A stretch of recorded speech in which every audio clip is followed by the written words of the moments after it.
오늘 주시는 하나님의 말씀은 열왕기하 4장 1절에서 7절까지의 말씀입니다.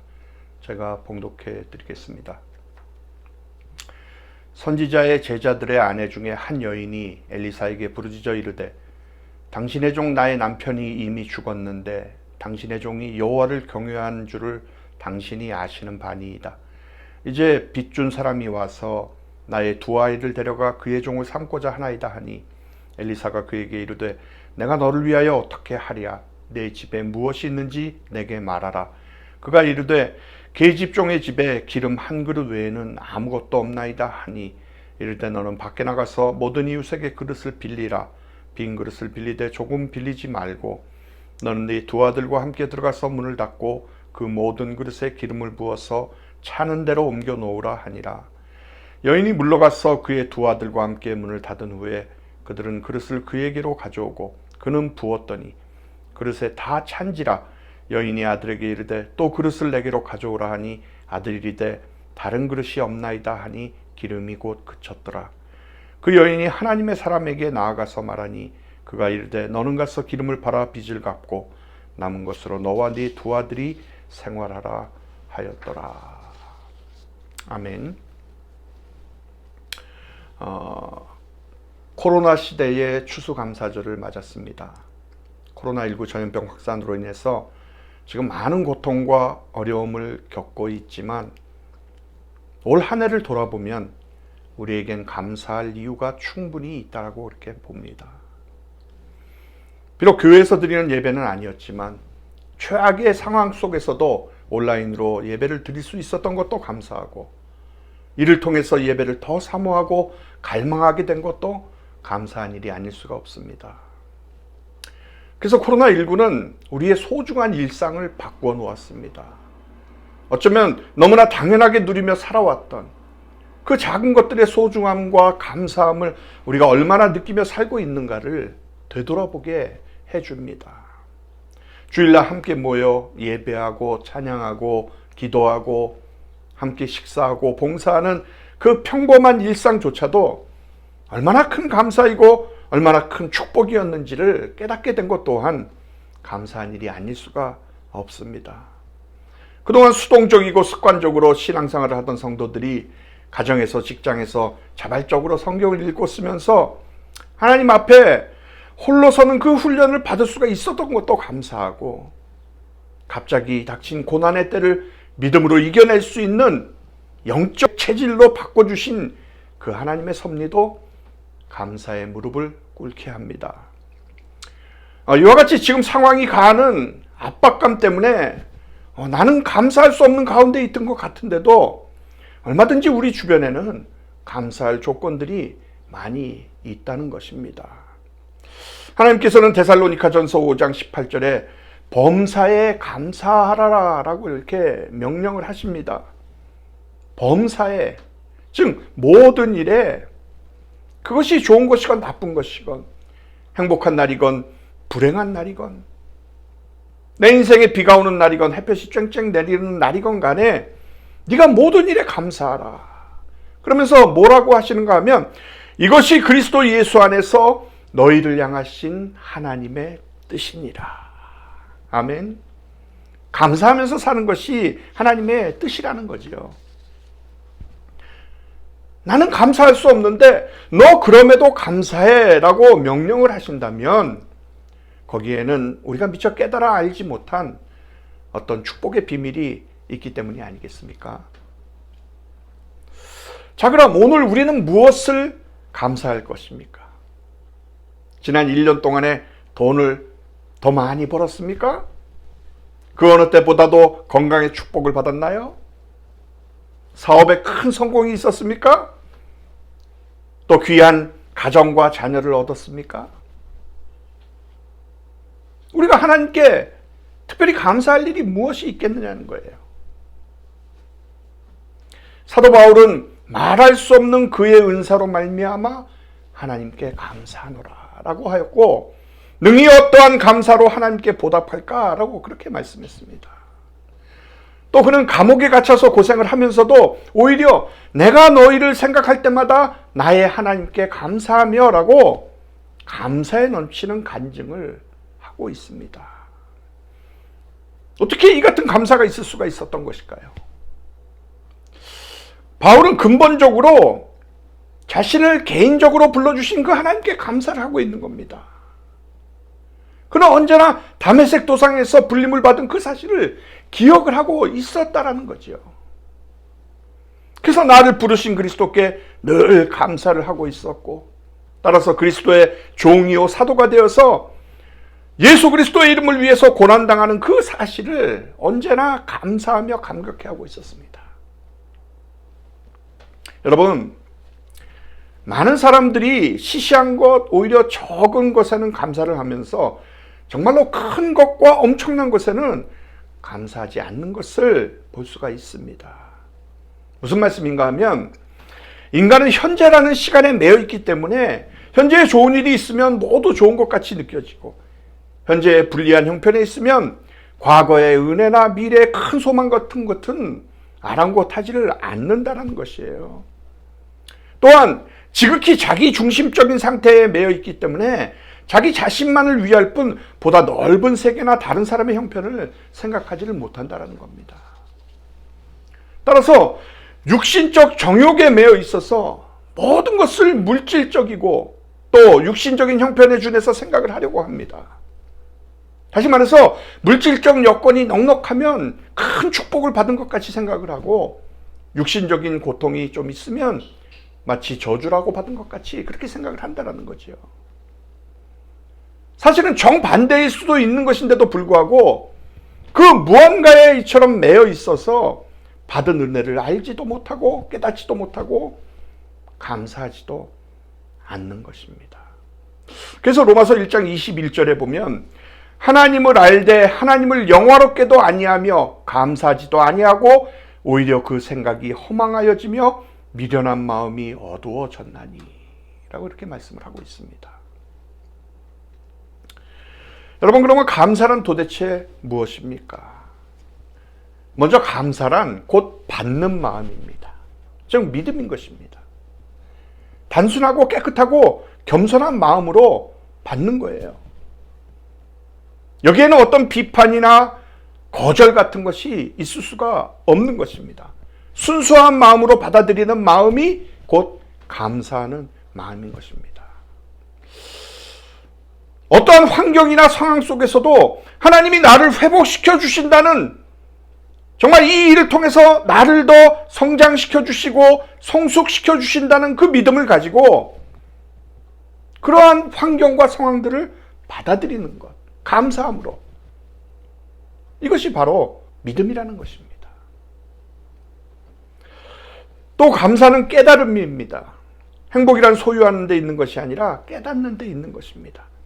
나의 부족하였던 과거도 알고 현재에 주신 그 깊은 은혜도 깨닫고 미래에 주실 큰 약속이 있는 소망을 알게 될 때 그 아는 마음이 곧 기쁨과 감사를 일으키는 것입니다.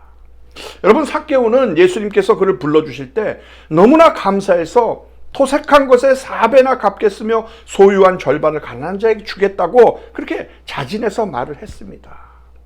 감사한 마음이 자기의 부족을 뉘우치게 한 것입니다. 그러므로 감사는 회개를 불러일으키는 거예요. 그리고 눈물이 따릅니다. 큰 기쁨에는 눈물이 따르잖아요. 감사한 마음을 가지는 순간에 자기의 고집이나 정욕을 포기하게 되고 자기 중심적인 삶에서 떠나서 주신 분을 중심으로 살게 되는 것이라는 것입니다. 또한 감사는 드리는 마음입니다. 즉 감사는 구체적인 행동을 동반한다라는 거죠. 그렇기 때문에 무엇이라도 드리고자 하는 마음이 내 안에서 일어나게 되는 거예요. 이러한 행동이 없다면 감사는 거짓말이 될 것이라는 겁니다. 우리가 참으로 기쁠 때는 무엇이라도 정말 이 사실을 표현하는 것, 그렇지 않습니까? 그대로 있을 수는 도저히 없는 것, 바로 이것이 감사라는 겁니다. 여러분, 막달라 마리아는 죄인인 자기를 주님께서 불러주심에 감사해서 눈물로 주님의 발을 적시고 머리털로 그 발을 닦았다고 하지 않았습니까? 이것이 그의 감사라고 그렇게 생각합니다. 귀한 옥합을 그 향유를 깨뜨려서 예수님의 발에 부었다는 그 사실도 그의 감사한 마음의 구체적인 표현이었던 것입니다. 뿐만 아니라 감사는 곧 헌신입니다. 마음을 바치고 물질을 바치고 나아가서는 자기 몸을 바치는 것입니다. 여러분, 우리가 생명의 은인을 위해서 자기 일생을 바쳤다라는 이런 얘기 우리가 많이 들었잖아요. 결국 참된 감사는 고마운 그분에게 내 몸을 바치는 데 있는 것입니다. 어떤 일부분이 아니라 전체를, 즉 자신을 바치는 것입니다. 모든 것을 바치고 그 전체를 바치는 헌신 속에 큰 기쁨이 들어있다는 사실입니다. 그렇기 때문에 감사란 곧 헌신에서 기쁨을 찾아야 그것이 바로 감사인 것입니다. 아쉬움이나 인색한 마음이나 추호의 슬픔이나 아픈 마음이 있다면 벌써 그것은 감사가 아닌 것입니다. 헌신 그 자체에서 기쁨을 얻고 보람도 찾고 행복도 누리는 것이 바로 감사라는 것입니다.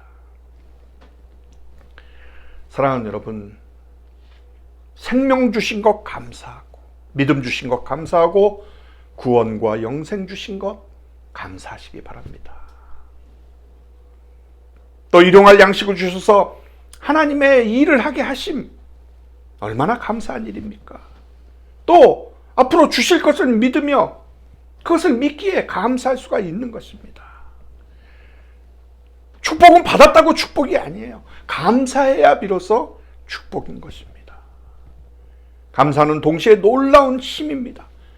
감사하는 능력으로 세상을 이기며 절망을 이기는 것입니다.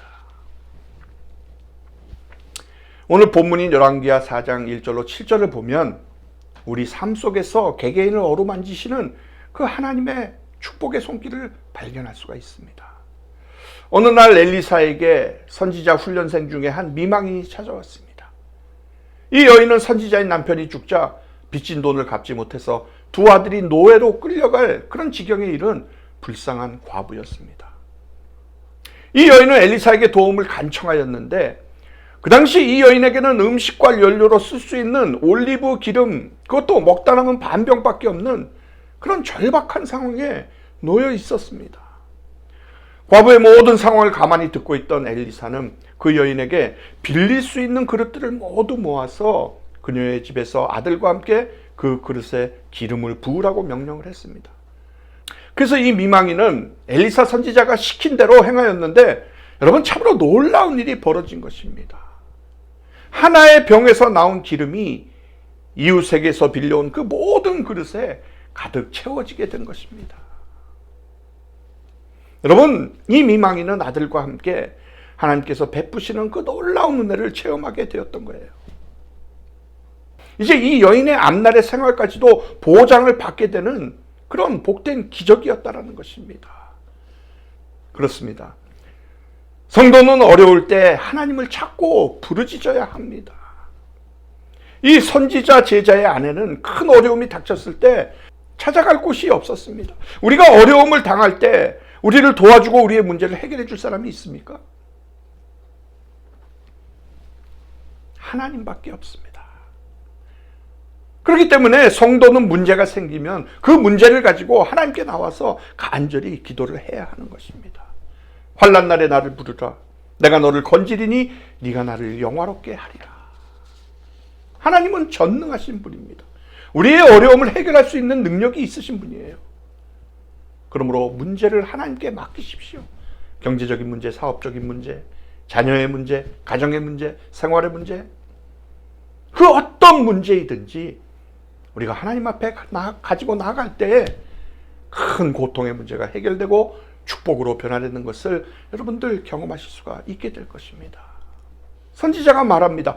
너는 가서 기름을 팔아 빚을 갚고 남은 것으로 너와 네 두 아들이 생활하라. 모든 빚을 갚고 두 아들과 함께 생활할 수 있는 길이 열린 것입니다. 이 여자의 일생에서 가장 어렵고 가장 힘든 순간이 가장 축복된 순간으로 바뀌었던 것입니다. 인간의 힘으로 해결할 수 없는 그 한계 상황에서 하나님의 기적을 이 사람은 체험을 했습니다. 사랑하는 여러분, 우리에게도 이런 놀라운 은혜가 임하기를 축복합니다. 여러분, 아무것도 없다고 말하지 마세요. 무엇인가 있는 것이 있습니다. 그리고 그것을 통해서 일하실 그 하나님의 은혜를 우리 다 같이 기도해 보기 바랍니다. 기대를 가지고 기도하고 말씀에 순종하고 또 그릇을 많이 준비하고 그 그릇을 풍성하게 채우도록 기도해 주시기 바라요. 분명히 하나님께서 채워주실 것입니다. 우리가 이 사건을 통해서 깨닫게 되는 교훈이 무엇입니까? 하나님의 비밀스러운 공급이 있는 인생을 살아야 한다라는 것이에요. 성도에게는 세상이 알 수 없는 하나님의 그 특별한 비밀스러운 공급이 있다라는 겁니다. 여러분은 다른 사람들이 예측할 수 없는 그 하나님의 공급을 체험하며 살아가고 계십니까? 이게 우리에게는 아주 중요한 것입니다. 우리의 빈 공간에 하나님의 방식으로 기름을 채워주시는 그 비밀스러운 공급이 있는 것을 우리가 체험해야 하는 것입니다. 왜요? 그게 바로 믿음의 삶이기 때문에. 그러므로 우리가 하나님 앞에 구해야 할 것이 무엇입니까? 이런 공급이 끊이지 않게 해달라는 거죠. 그럼 하나님의 이러한 공급이 끊어지지 않기 위해서는 우리가 어떻게 해야 합니까? 믿음의 생활을 철저하게 해야 하는 것입니다. 그리고 우리의 문제를 우리 아버지 되시는 하나님께 간절히 간구해야 합니다. 그럴 때 우리의 삶 속에서 하나님 앞에 빈 그릇을 내어놓고 하나님께서 넘치도록 채워주시는 그 놀라운 은혜를 우리가 누리게 될 것입니다. 사랑하는 성도 여러분, 지금 코로나19로 인해서 경제 구조와 삶의 방식, 또 심지어 종교 생활까지도 정말 거대한 소용돌이 가운데 휩싸여 있지만 한편으로는 이전과 다른 세상으로 바꿔놓을 수 있는 기회라는 것을 또한 우리가 잊지 말아야 할 것입니다. 때로는 우리가 변화에 두려움이 있기 마련이에요. 그러나 진정으로 우리가 두려워해야 하는 것은 거대한 변화 자체가 아니라 그 변화에 맞서는 용기와 희망을 잃는 것입니다. 여러분, 성경에는 변화를 기회로 만들어서 위기를 기회로 변화시킨 사례가 얼마든지 많습니다. 그러기에 그동안 변화에 둔감했던 우리가 과거의 습관적인 신앙에 머물 것이 아니라 새로운 신앙과 담대한 믿음으로 이 다가오는 변화를 주도해 나가야 하는 것입니다. 그리고 그 힘은 바로 감사에 있는 것입니다. 사도 바울은 아무것도 염려하지 말고 오직 모든 일에 기도와 간구로 너희 구할 것을 감사함으로 하나님께 아뢰라 라고 말씀했습니다. 우리가 이 코로나19라는 전염병 앞에서도 감사한 것은 바로 우리의 감사 기도에 하나님은 우리의 모든 염려를 물리쳐 주시고 우리가 구하는 그 모든 것들을 은혜로 주신다는 사실입니다. 그러므로 모든 것을 하나님께 감사하며 이 어려운 때를 이겨내시는 저와 여러분이 되시기를 주님의 이름으로 축원합니다.